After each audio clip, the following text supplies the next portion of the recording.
Our next speaker was born in India. She grew up in Pakistan and eventually settled in London. She is a therapist and she counsels refugees from the Indian subcontinent. She believes that service to humanity is both a duty and a privilege. And she's a huge believer in the power of emotional wellness, and that is exactly going to be the topic of her talk. Who is she?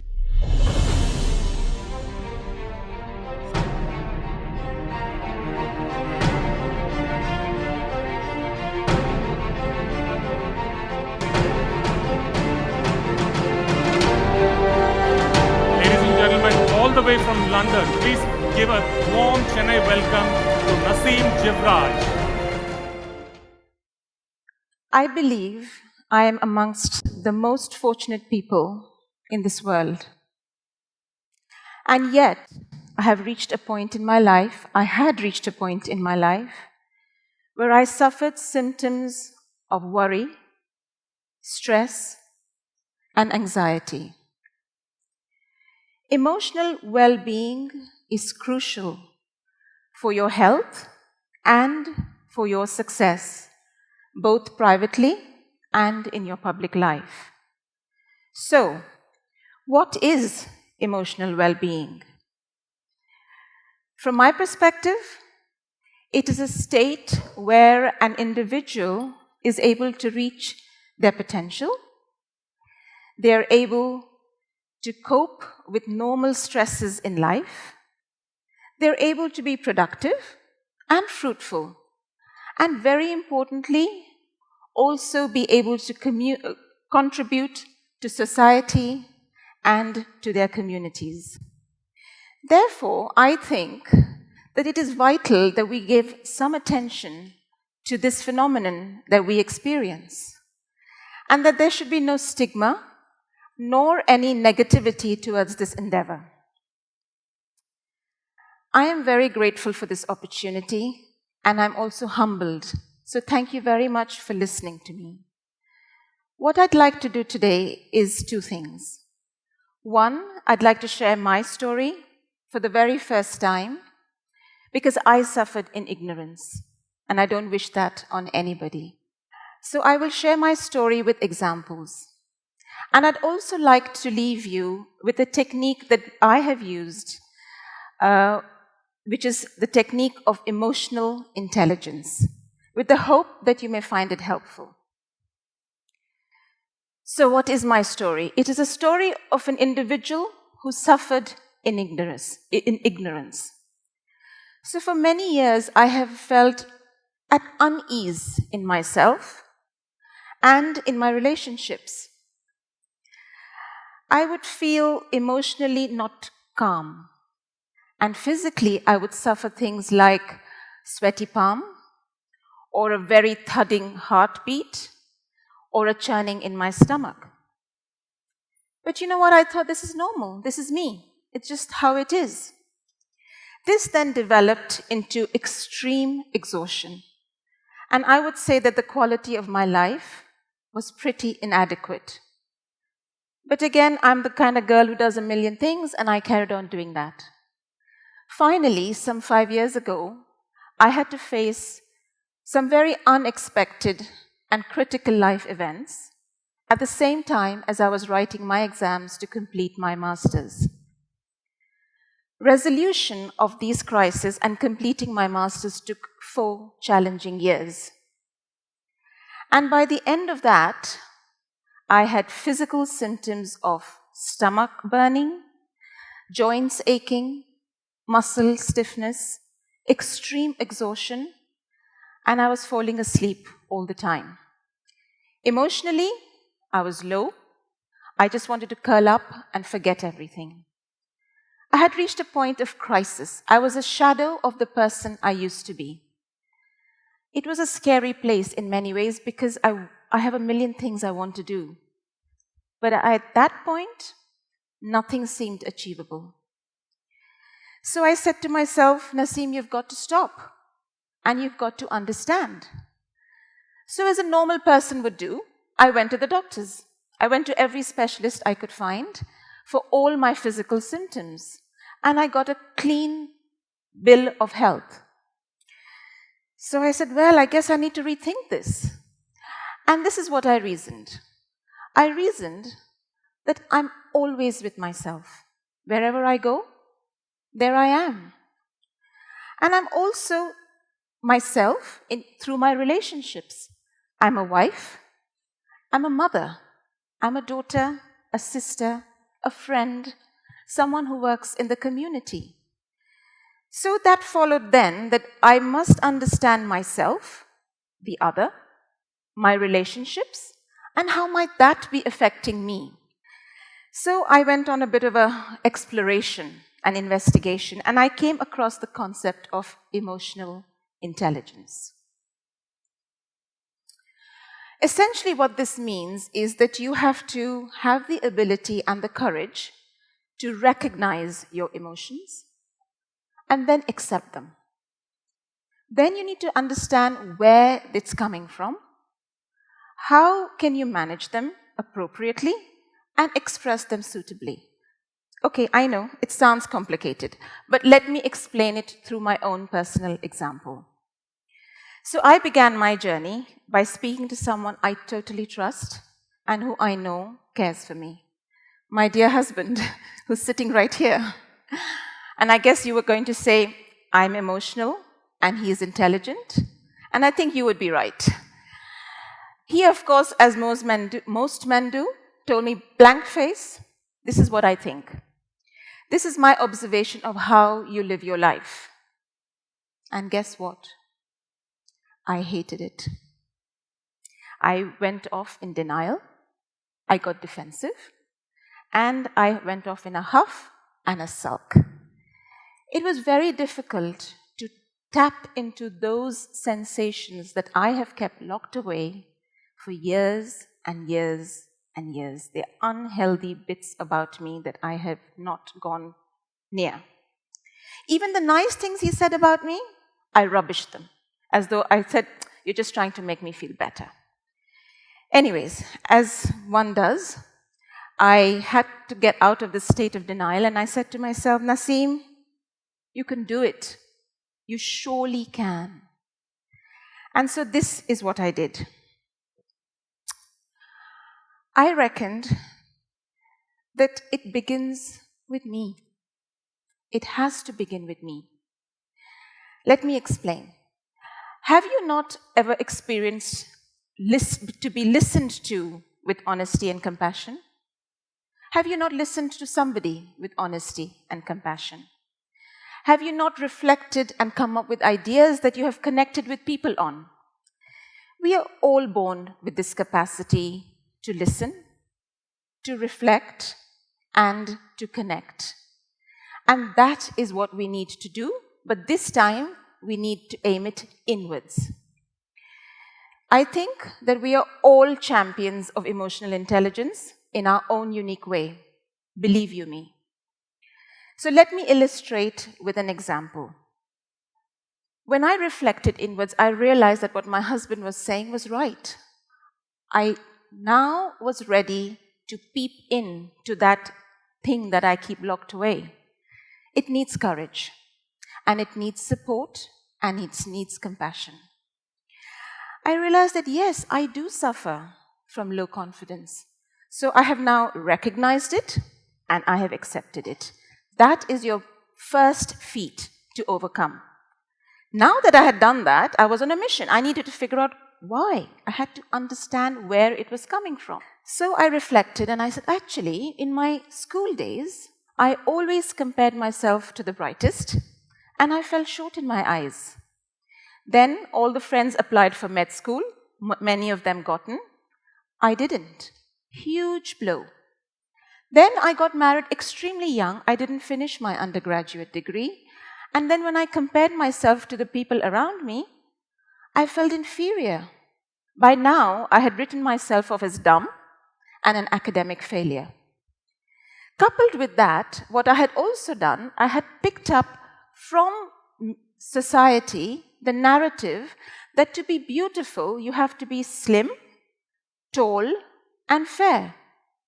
I was never slim enough in my eyes, and I was never attractive enough in my eyes. And no amount of exercise and no amount of designer goods was going to change that for me.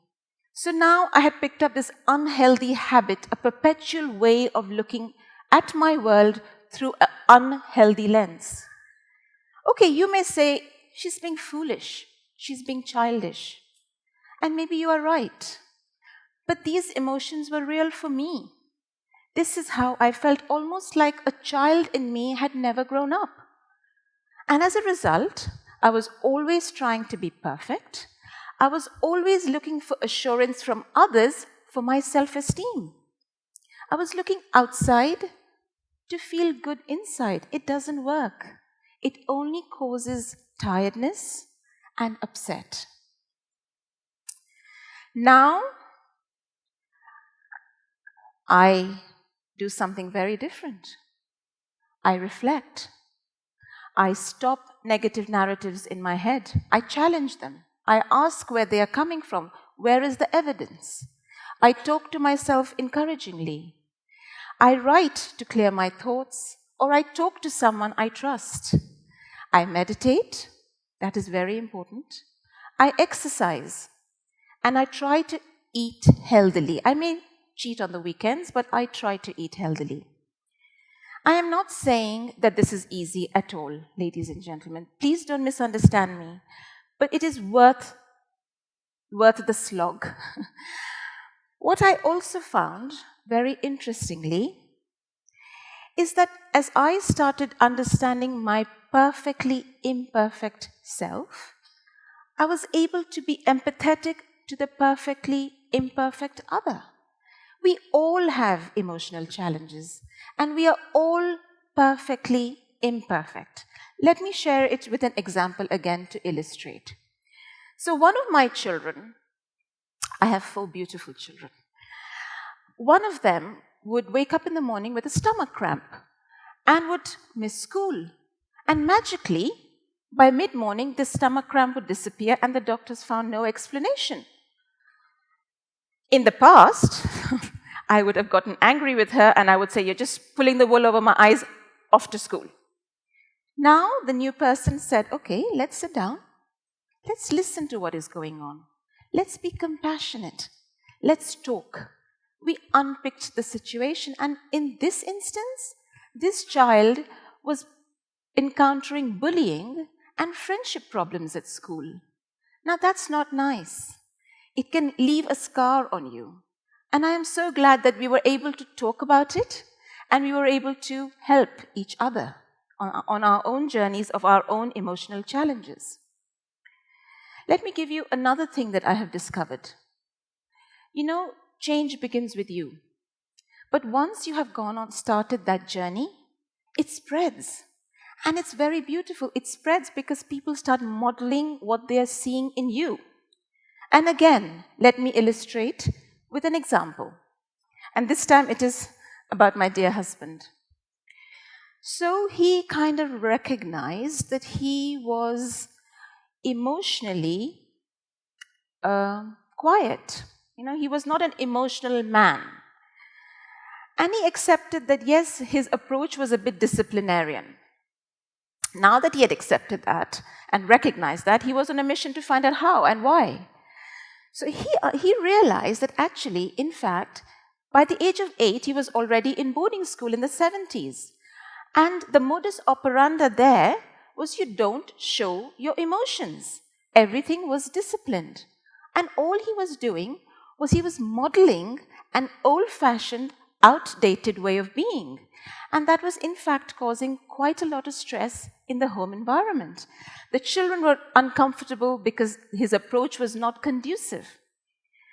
Yes, I know he's 50 plus and it takes time to change, but he's practicing very hard to be compassionate, to be nurturing, to be a guide to his children. And he has so much to offer. And it's beautiful to see that that is now coming out. I am not saying that this is easy. I am saying it again, it is not. But the fruit that you get at the end of it is beautiful. It's It will start with 1 step forward, 1 step back, 2 steps forward, 1 step back. Then you will make 3 steps forward and 1 step back. It's always a work in progress, but it is totally doable. Research says that a habit takes about 6 weeks to change. And I think they are right, because you can make that change. Now, having said all of that, I have to leave you with a tool, I feel. And I hope that you will accept it with the same grace as I'm trying to share it with you. So I know emotional intelligence is like a vast subject. I only want to share with you A, B, C. This is something we practice at home, one of the techniques. And you may find that you can practice it in your own unique way. The way I will explain this is by a before and after scenario. And I will share 2 examples to illustrate. One is an everyday example, and the other is an example of ABC in partnership. So my first example, the before scene. I would arrive home absolutely exhausted. I'd open the door, walk in. I'd find either my child is crying, or my parent needs some attention, or the staff is in a crisis, or my husband wants my time. I would be curt, I would be rude, or I would be unavailable. Now try and imagine what the home environment must feel like. All right? So that's the before scene. Now let's look at the after scene, after the ABC. As I'm driving home, I will practice to acknowledge I am tired. Yeah? I will accept, yes, I'm hungry, I'm tired, I've had a long day. I will assess that in fact it's also the heat, the traffic, maybe a really tough meeting I've come from, or something that happened during my shopping, or whatever it may be. And I calm down because I have now named my emotion. I have compassionately said, okay, Naseem, this is where you're at. And research shows that when you can accept and name your emotion, it has a calming effect. You are not going to react, but you are going to respond to your situation. So imagine I open the door, I come in, and my child is crying. I will quickly go into B, which is behave with purpose. My purpose is to have a harmonious home environment. That comes to my mind, I quickly go into C. I calculate. Whose need requires priority? My tiredness or my child who is crying? I find that giving undivided attention for 2 minutes resolves most situations, and then I can find time to do what I want to do, that is to relax. This kind of technique is a very everyday technique. You can use it in many situations, even during a social interaction. Say you're getting into a heated argument with a friend, you can practice this and you can avoid unnecessary emotional disasters. The second example is the one in partnership. So, the before. My husband would arrive home and he would be totally emotionally unavailable. He was like a blank slate. Dinner would be a physically present man, but an absent husband and father. So he recognized that this is what he was doing. And he accepted that it is coming from a situation at work where he is frustrated. So we sat down together and we discussed it and we unpicked it. And he kind of acknowledged, accepted, and assessed that it is actually coming from a situation where he is not communicating regularly with his staff. And why is that? His personality type. It's non-confrontational. He doesn't like relationship problems. Fine, I mean, one can accept that, but it was causing him to then erupt in anger because he would keep things held into himself and then he would erupt. So then he thought about behave with purpose. His purpose is staff development and the growth of his company. And so he calculated that in fact, he needs to change his style. And so he has gone and learned some coaching techniques. As a result, he is finding that when he is connecting, there is a lot of exchange of ideas. He is learning from the people around him, and the people around him are learning from him. There is more creativity in the environment. The environment feels relaxed, and people are open and willing to share. There are two things that happen when you do emotional intelligence in partnership. It creates stronger bonds. You practice more to accept the perfectly imperfect you and the perfectly imperfect other. I think at work it is working from what I hear, but you may want to ask him if you see him later on. Ladies and gentlemen, in conclusion, what have I tried to do? I have tried to explain the importance of emotional well-being because it is directly connected to your health and to your success both privately and in your public life. Always look out for a psychosomatic reaction, i.e., a reaction that is coming through your body. Listen to your body. Just like I used to have stomach cramps, I used to have wetty palms, my heart would beat. Listen out to that because it's a trigger. It tells you what's coming next. Be aware and listen to your body. What I've also done is shared examples because I think some of the examples I hear them around me as well. So I hope that they will have resonated with you. I've also gone through a step-by-step way of showing you that it is possible. And finally, I have shared with you A, B, C, only 3 little nuggets of the big subject of emotional intelligence in the hope that you may want to practice it and you may want to go and investigate more for your own self. I think we are made with love and we are made for love. We need compassion. We need to be accepted for who we are by ourselves and by the other. And we all need a purpose. Through my practice of emotional intelligence, I'm realizing that although life is challenging, it is a beautiful gift and it is a blessing. And I'm now finding lots to be thankful for and feel well about. Thank you for listening and God bless.